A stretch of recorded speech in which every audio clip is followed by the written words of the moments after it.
Welcome, fellow Resolute Life traveler.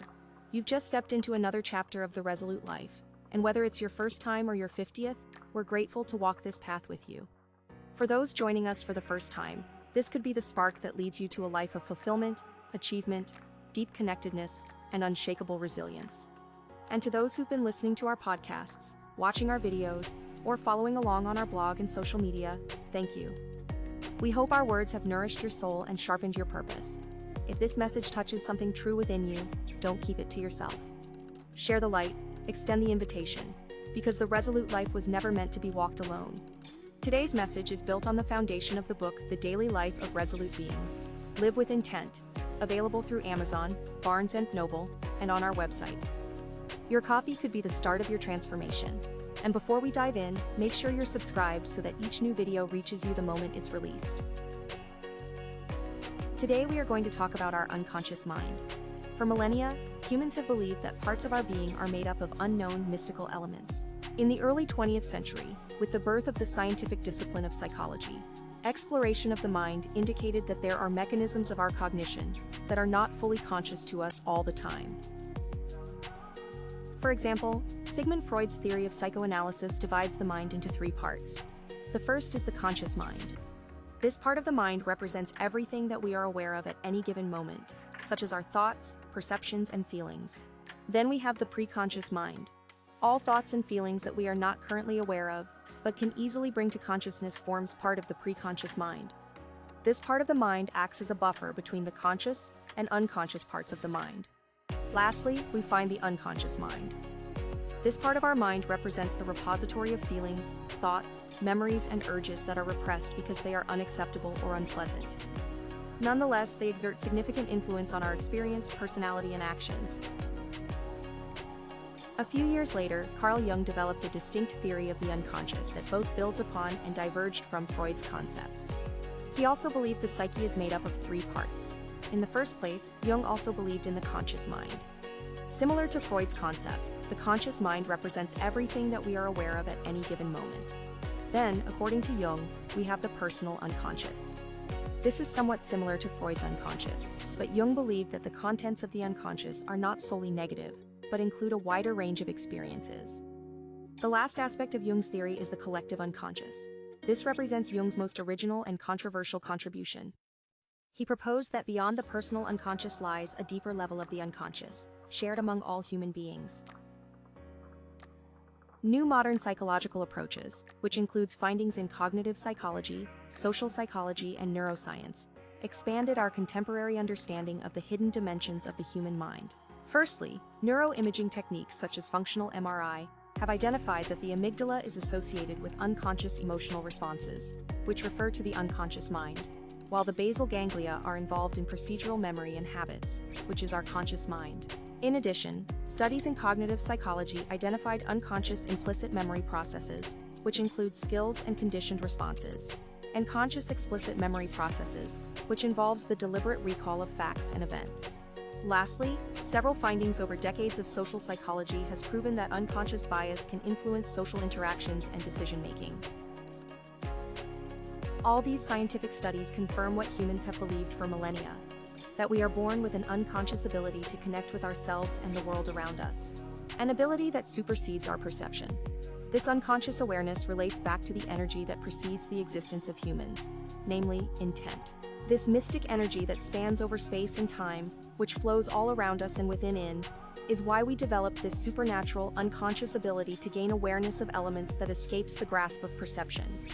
While science can find glimpses of this ability, science can still not and perhaps will never fully understand the unconscious completely.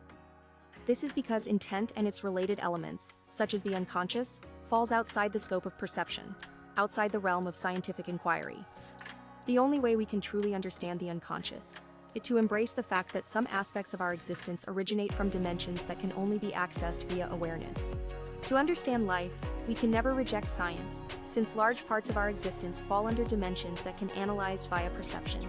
But to gain a holistic understanding of life, we must accept that certain dimensions, those that represent the spiritual, the mystical, require a different set of tools and skills to understand.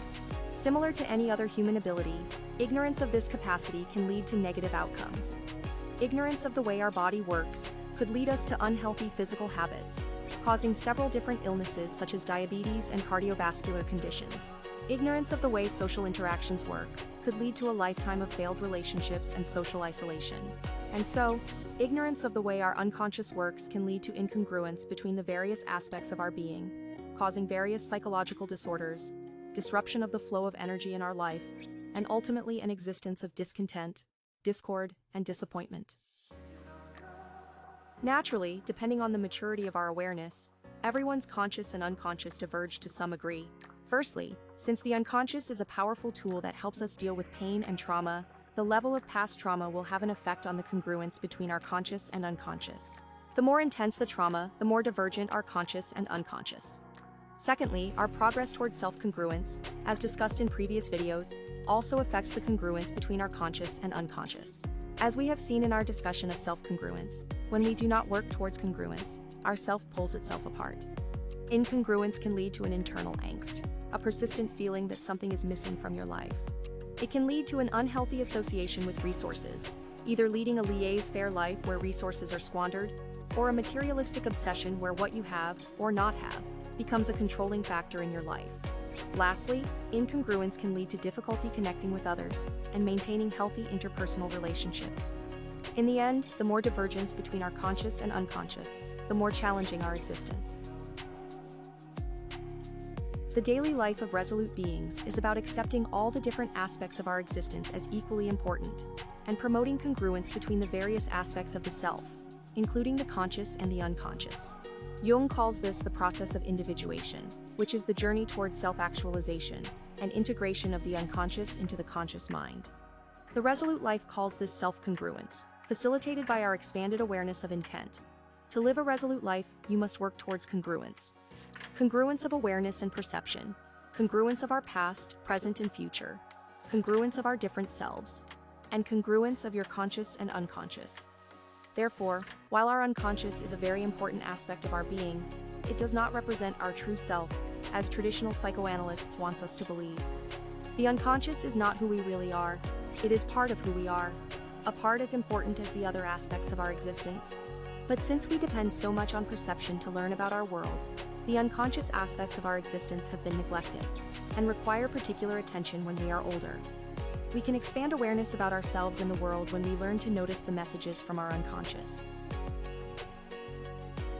Dreams are an excellent example of message from our unconscious. Dreams are a way our unconscious attempt to bring something important to our attention. It can be something that we are not aware of at all, or something we suppressed and our unconscious is telling us to give attention to this and resolve. Although dreams are not prophecies or predictions of the future, they give us clues about the unknown links between our past and our present, which gives us a good indication of where we are heading towards in future.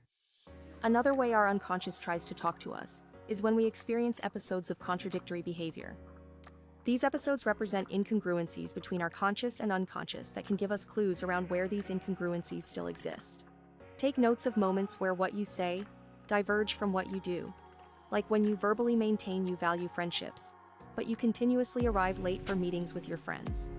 Another way our unconscious chooses to communicate is through our intuition. Intuition serves as a vital, often underestimated dimension of human decision-making and insight. It is the deep, immediate understanding that arises without conscious reasoning, shaped by a complex synthesis of past experiences, emotional intelligence, and subconscious pattern recognition, and even the collective unconscious. While rational analysis is crucial in living a resolute life, intuition provides a way for your unconscious to provide wisdom that springs from a source more ancient than any human being, the source of intent. We have come to the end of our video. In the coming week, try listening to the whispers of your unconscious. Take note of your dreams, intuition, and contradictory behavior. By listening to your unconscious, you will be able to identify opportunities that will take you closer to your destiny. When you start following the whispers, you deliberately place yourself in situations where more and more opportunities happen to you. When you are keen on listening to opportunity knocking, you will open more doors that lead to your destiny. Opportunities fall into those laps who find themselves where the opportunities fall. Improve your awareness, listen to the whispers of intent, and unlock its opportunities. Thank you so much for joining us today. Remember to subscribe and to share this video with others. Check out other content on our website, socials like LinkedIn, Facebook, and Instagram, podcasts on Spotify and Apple. Also, join our WhatsApp channel for daily inspirational messages. And if you have not done so yet, get your copy of The Daily Life of Resolute Beings Live with Intent today. Next week, we are looking into how being resolute means doing the right thing, even when it is not the popular thing to do. Until next week, live resolutely.